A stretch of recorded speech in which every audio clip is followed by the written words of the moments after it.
सैलुङ जाने great wall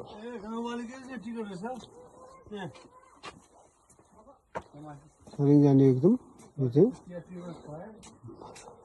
यात्रुहरूको लागि हिँड्न सहज होस् भनेर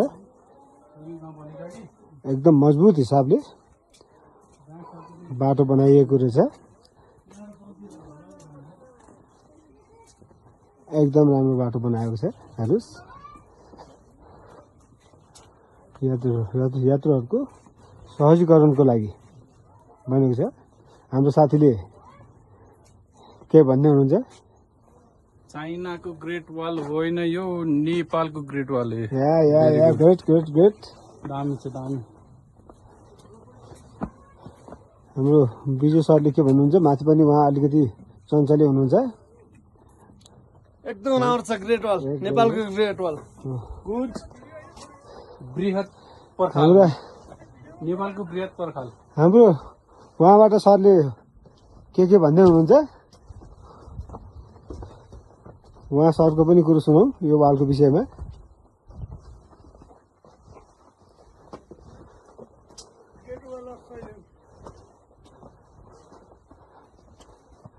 सरले के स्पिच दिन लानु भएको होइन?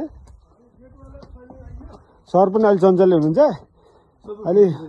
अलि ठाउँबाट नगएको कुठाउँबाट हिँड्ने फराल्ने। सरको पनि एकचोटि अनुहार देखाइदिउँ न। हेर्नुहोस् त ल्याएको सरको चाहिँ जम्प पनि जाओस् त सर।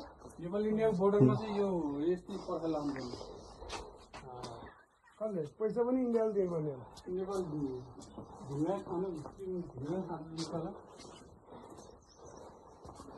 हेर्नुहोस् यो वाल कति राम्रो मजबुत हिसाबले एकदम राम्रो हिसाबले र मान्छेलाई हिँड्नलाई एकदम सहज हुने तरिकाले बनाइएको छ।